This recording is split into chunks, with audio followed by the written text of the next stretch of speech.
The ECB's cheap loans to banks were a necessary evil. That's according to Reuters Breakingviews editor Hugo Dixon. He joins me now to argue his case. Good to have you back, Hugo. You know, I find it hard actually this time because you're arguing both sides, the good and the bad here. Yeah. It's sitting on the fence a little bit, if you like. It's a nuanced position.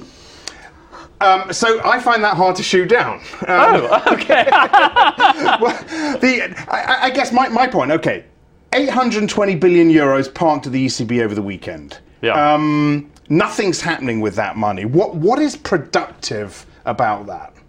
Look,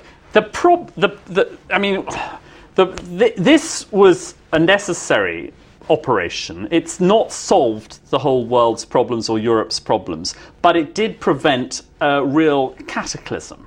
That is, you're getting a lot of voices now, understandably, coming out of the woodwork saying, oh, this was a mistake, or all of the problems, pointing out all of the problems, and there are a lot of problems.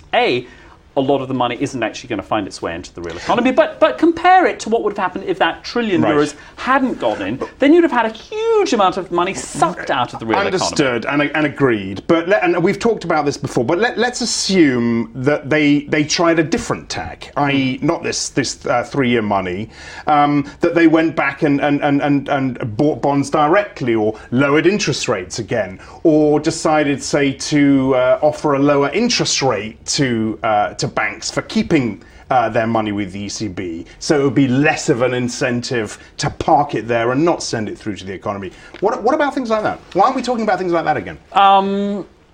I think that buying the bonds, the problem with buying the bonds was that this was causing a huge amount of friction within the ECB. That's one problem. With the Germans? Yeah, with the Germans. Yeah. Secondly, it doesn't actually give money.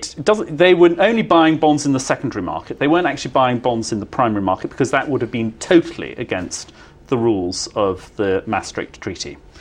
And the problem of buying secondary bonds, I don't actually think that it would have been nearly as effective an operation if you just bought another few hundred billion in the secondary market. Okay.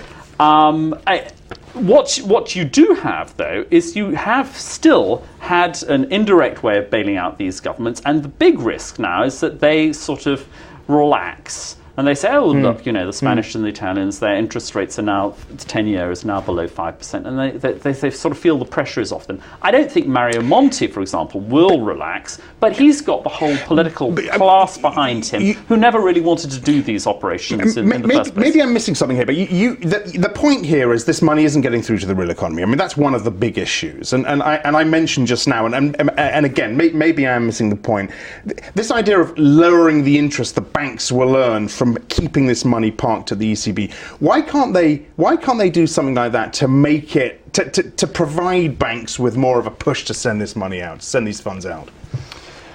Surely that's the problem. They're not getting a lot of interest from parking the money with the ECB. What is it? 0.5%, 1% it's tiny. Okay, you could reduce it a little bit. That might help a little bit at the margin, but it's what you're. I don't think that's really. You're sort of pushing on a piece of string in a way. What you need to do is. This piece is really not about what you need to. This is really about mitigating the defects of the LTRO. Sure. Yeah. But if you're saying what can you actually do to get growth going, that's sort of what we were discussing last week, which I think is about principally easing up on these austerity plans. That's what you really need to do. Or at least what I'm talking about is making this an evil that was worth it. I guess is what I'm talking about. Well, in that money will then start flowing through. Yeah.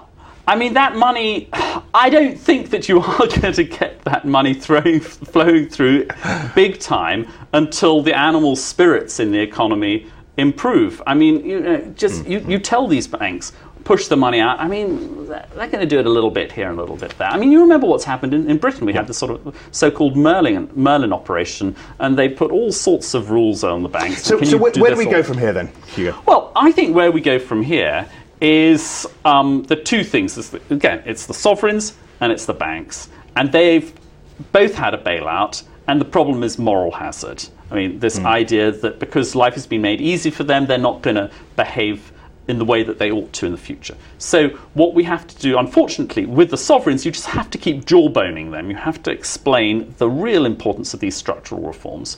With the banks, I think, again, you have to say they're on notice. If this then feeds its way back into bankers' bonuses and compensation at the end of the year, then you're going to have to move ahead with other programs such as taxing the banks. Okay. And that's one of the things that I think that we'll come back on. We'll come back to that later. Exactly. All right, okay. Hugo, thanks for that. Hugo Dixon from Reuters Breaking Views. That's it from us for now. Join us every day, 10:30 London time, for analysis of the day's big stories with the whole Reuters Breaking Views team. I'm Axel Threlvel. This is Reuters.